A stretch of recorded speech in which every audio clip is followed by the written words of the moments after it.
Hi friends, getup సినీ హీరోగా నటించిన రాజు Yadav cinema ఈ మధ్య రిలీజ్ అయింది. ఈ సినిమా ఎలా ఉందో ఇప్పుడు చూద్దాం. రాజు యాదవ్ పని పాట లేకుండా ఏజ్ పెరిగినా కూడా ఇంట్లో పెళ్లికి ఎదిగిన చెల్లున్నా సరే ఏ బాధ్యత లేకుండా తిరుగుతూ ఉంటాడు. తండ్రి క్యాబ్ డ్రైవర్ గా పనిచేస్తూ ఉంటాడు. ప్రతిదానికి తండ్రి మీదే ఆధారపడుతూ ఉంటాడు. అలాంటి రాజు యాదవ్ కి క్రికెట్ గ్రౌండ్ లో మూతికి బాల్ తగిలి మజిల్స్ అన్ని దెబ్బతింటాయి. బ్లీడింగ్ ఆపడం కోసం ఆర్ఎంపీ డాక్టర్ మజిల్స్ అన్నిటికీ కుట్లు వేసేయడం వల్ల అతని ఫేస్ నవ్వుతున్నట్లే ఉండిపోతుంది.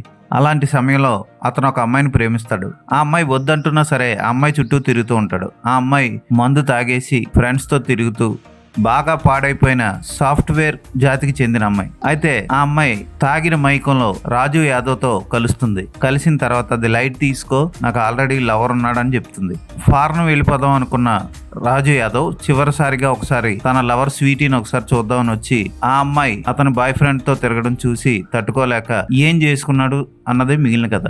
అతను ఏం చేసుకున్నాడు అన్నది మీరు ఊహించవచ్చు. ఈ సినిమాలో హీరో క్యారెక్టర్ ఫస్ట్ నుంచి సరిగ్గా డిజైన్ చేయలేకపోయాడు దర్శకుడు. హీరోయిన్ క్యారెక్టర్ కూడా అంతే. ఆ టైంకి వాళ్ళకి ఏం కావాలో కూడా తెలియని పరిస్థితిలో ఇష్టం వచ్చినట్టు ప్రవర్తించే హీరో హీరోయిన్లు ఇద్దరు ఈ సినిమాకి ప్రధాన మైనస్ పాయింట్ అనిపిస్తుంది. ఇవి రియల్ సంఘటనల ఆధారంగా తీశారు అని చెప్తున్నారు కనుక కొంతమంది పిచ్చి పిచ్చిగా ప్రవర్తిస్తూ ఉంటారు. వాళ్ళలాగే ఈ సినిమాలో క్యారెక్టర్లు కూడా ప్రవర్తిస్తూ ఉంటాయి.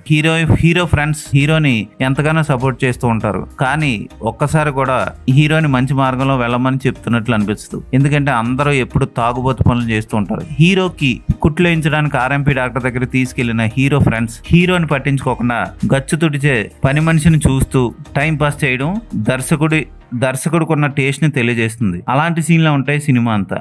దర్శకుడు ఇంటర్వెల్ షాట్ లో హీరో బైక్ మించి పడేటప్పుడు తప్ప ఎక్కడా క్రియేటివిటీ చూపించలేదు. ఇక క్లైమాక్స్ అయితే మరీ టూ మచ్ ఓవర్ యాక్షన్ బాగా సాగదీశాడు. అక్కడ హీరోకి ఒక కార్యక్రమం జరుగుతూ ఉంటుంది. ఇక్కడ హీరోయిన్ వేరే కార్యక్రమాన్ని స్టార్ట్ చేయబోతూ ఉంటుంది.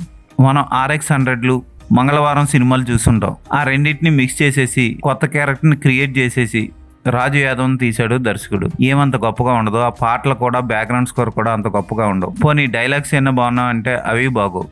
కొంత తల్లిదండ్రులను చూసి మనకి జాలేస్తుందా తప్ప సినిమాలో గొప్పగా ఏమీ లేదు. గెటప్ సీన్ యాక్టింగ్ చేద్దాం అనుకొని కొంచెం ఓవర్ యాక్షన్ చేసినట్లు అనిపిస్తుంది. అంటే అతను ఓవర్ యాక్షన్ చేయలేదు.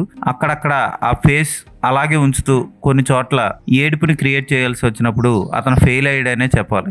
కొన్ని ఫీలింగ్స్ ఉంటాయి. ఆ ఫీలింగ్స్ ని కళ్ళలోని కనుబొమ్మలతోని పలికించాలి. ఫేస్ మజిల్స్ మరీ అలా ఉండడం వల్ల కొన్ని ఫీలింగ్స్ పలికించలేక అప్పుడప్పుడు ఫేస్ మజిల్స్ ని ముఖ్యంగా దవడల్ని కొంచెం కిందకి పైకి అటు ఇటు కదుపుతూ సరిగ్గా చూపించలేకపోయాడు గెటప్ సీన్. ఎంచుకున్న కథాంశం కొంచెం కష్టమైంది అయినా దాన్ని న్యాచురల్ గా ప్రెజెంట్ చేయడంలో దర్శకుడు ఫెయిల్ అయ్యాడు. ఇక హీరోయిన్ స్వీటీ పాత్రధార అయితే హీరోయిన్ లా అనిపించదు. సైడ్ క్యారెక్టర్లకు అక్కలా అనిపిస్తుంది. ఆ అక్కకి మోడర్న్ డ్రెస్సులు వేసి పరిగెత్తించినట్లు అనిపిస్తుంది. ఏమంత బాగోదు హీరోయిన్. రాజు యాదవ్ తల్లిదండ్రుల పాత్రలు కొంచెం ఆకట్టుకుంటాయి. ఎందుకంటే ఆ ఒక్కటే సహజంగా దగ్గరగా ఉంటాయి.